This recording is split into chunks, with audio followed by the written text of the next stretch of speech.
जय श्री राम मित्रों, नमस्कार। बहुत बहुत स्वागत है आपका मेरे इस चैनल पर।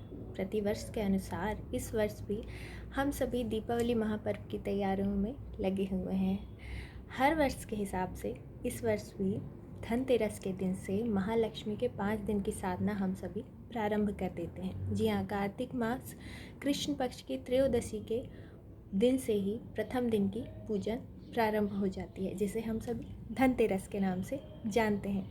श्री शिव महापुराण के अनुसार आज के ही दिन समुद्र मंथन के दौरान भगवान धन्वंतरी अमृत का कलश लेकर प्रकट हुए थे और भगवान धन्वंतरी ही आयुर्वेदिक चिकित्सक, जो जनक कहे जाते हैं आयुर्वेदिक चिकित्सा के, वह माने जाते हैं। आज के दिन ही कुबेर भगवान का प्राकट्य हुआ।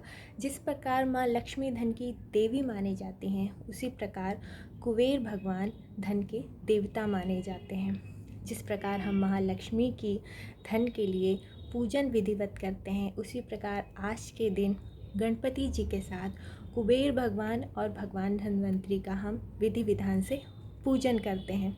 सबसे पहले बात करते हैं धनतेरस के शुभ मुहूर्त की। किस समय त्रयोदशी का आगमन हो रहा है? 10 नवंबर 2023 दिन शुक्रवार। आज के दिन दोपहर 12:35 से त्रयोदशी तिथि का आगमन हो रहा है। शाम को 5:30 से लेकर के 8 बजे तक शुभ मुहूर्त पूजन का माना जा रहा है।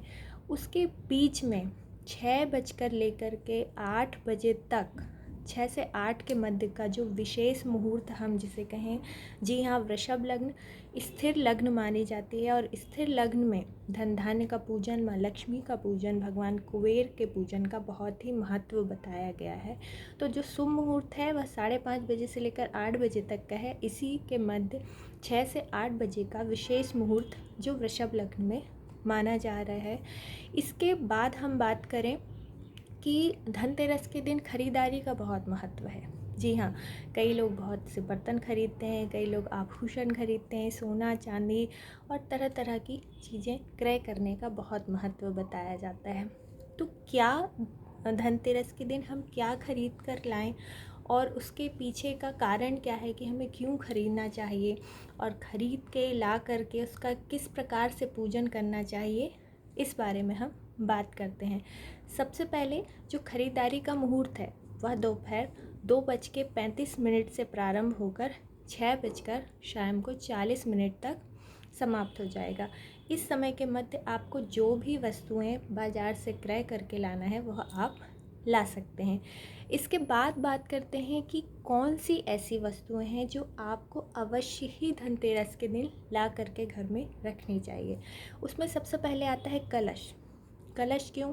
क्योंकि हम सभी जानते हैं धन्वंतरी भगवान का जब प्राकट हुआ तो वह अमृत का कलश लेकर के प्रकट हुए। जी हाँ, इसलिए कलश का मुख्य विधान है और कलश के साथ हम बर्तन भी खरीदते हैं। उसके बाद जो माँ लक्ष्मी का आवास बताया जाता है वह धनिया में बताया जाता है। तो धनिया साबुत, खड़े धना जिसको हम कहते हैं, वह आपको बाज़ार से अपने यथाशक्ति खरीद करके लाना है। तीसरे नंबर पर आता है चावल।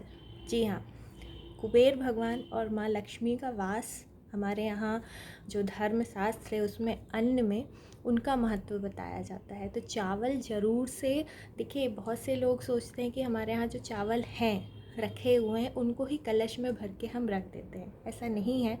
धनिया, नमक और चावल का मुख्य रूप से पूजन का विधान धनतेरस के दिन बताया जाता है हमारे शास्त्रों में।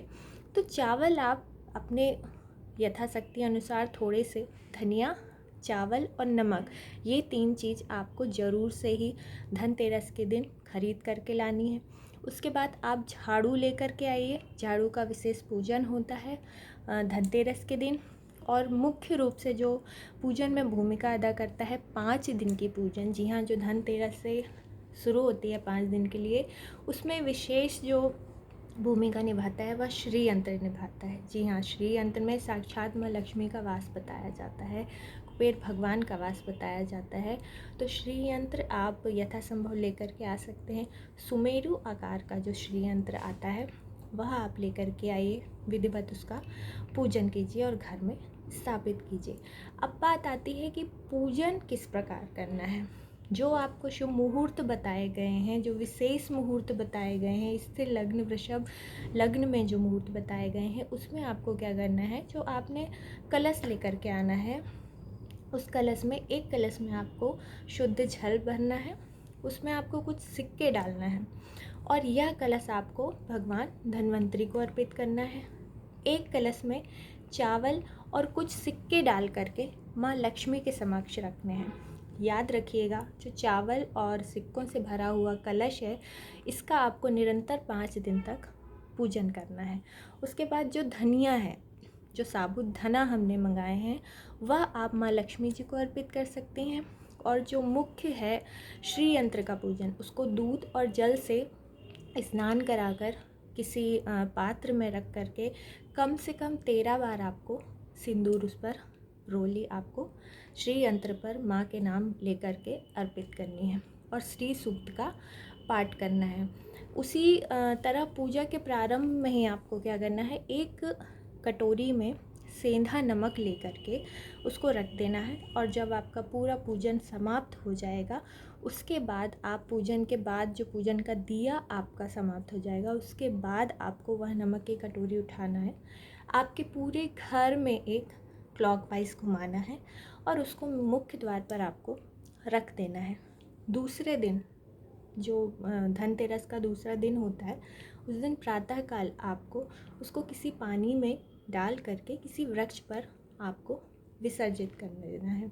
इस प्रकार ये पूरा धनतेरस की जो पूजन की विधि मैंने बताई, बहुत ही छोटी विधि है, साधारणतः आप कर सकते हैं, सरलता से कर सकते हैं। यथासंभव जो भी मैंने सामग्रियाँ बताई वो आप लेकर आइए और 5 दिन की जो भी पूजन है माँ लक्ष्मी की, कुबेर भगवान की, धन्वंतरी भगवान की, यह धनतेरस के दिन कीजिए। दूसरे दिन की पूजन विधि हम अगली वीडियो में देखेंगे। तब तक के लिए आप सभी पर माँ लक्ष्मी की और गणपति भगवान की कृपा सदैव बनी रहे। जय श्री राम।